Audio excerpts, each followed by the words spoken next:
Everything you call your mind is not one thing. It never was. For thousands of years, philosophers, scientists, and ancient civilizations have all searched for the same answer. Who is actually thinking? Most people believe they are their thoughts, that every idea, every fear, every memory is who they are. But what if that's the greatest illusion of all? More than 2,000 years ago, the ancient yogis of India proposed something extraordinary. The mind is not a single entity.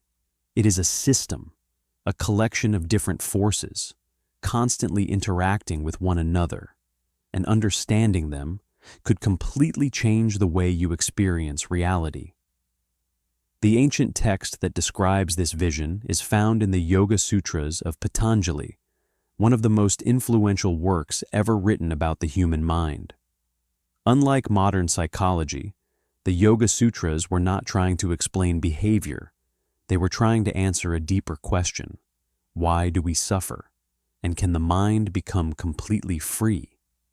According to this tradition, what we call the mind is made of different layers.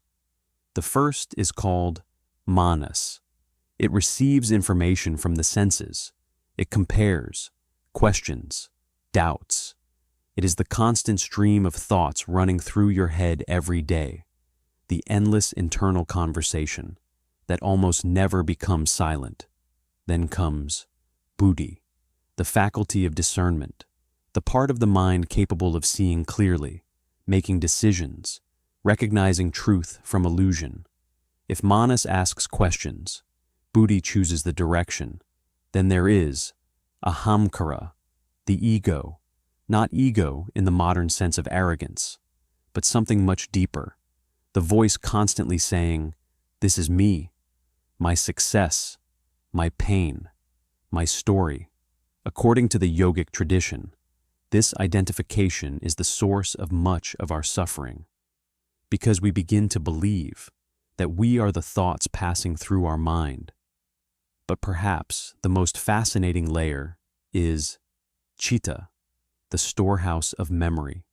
Every experience, every emotion, every habit, every impression left by your life. According to the yogis, these hidden impressions quietly shape your reactions, long before you become aware of them. Today, neuroscience describes something surprisingly similar. Many of our behaviors emerge from unconscious processes, built through repetition, memory, and past experience. Different language, different models, but a remarkably familiar intuition. And then comes the most important idea of all. The yogis believed that you are not manas, you are not buddhi, you are not ahamkara, you are not even chitta. You are the awareness observing them, like the sky, watching clouds pass by. The thoughts come, the emotions come, the memories come, but the observer remains. Modern neuroscience cannot confirm this philosophical idea, but it has discovered something fascinating. During deep meditation, activity decreases in a network of the brain known as the default mode network. This network is heavily involved in self-referential thinking, the endless internal narration, the constant story we tell ourselves about who we are.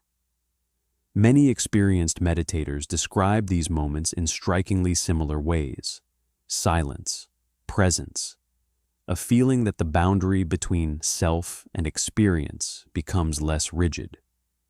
Neuroscience explains the brain activity. The yogic tradition offers its own interpretation. Whether these perspectives ultimately describe the same phenomenon remains an open question. But they both point towards something extraordinary.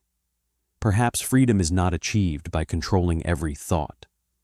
Perhaps freedom begins the moment you realize you are not every thought that appears. And maybe that is what the yogis discovered thousands of years ago. The greatest prison was never the world outside. It was believing that the voice inside your head was the whole of who you are. Because the moment you stop identifying with every thought, you create something that was impossible before, space. And in that space, for the first time, you become free.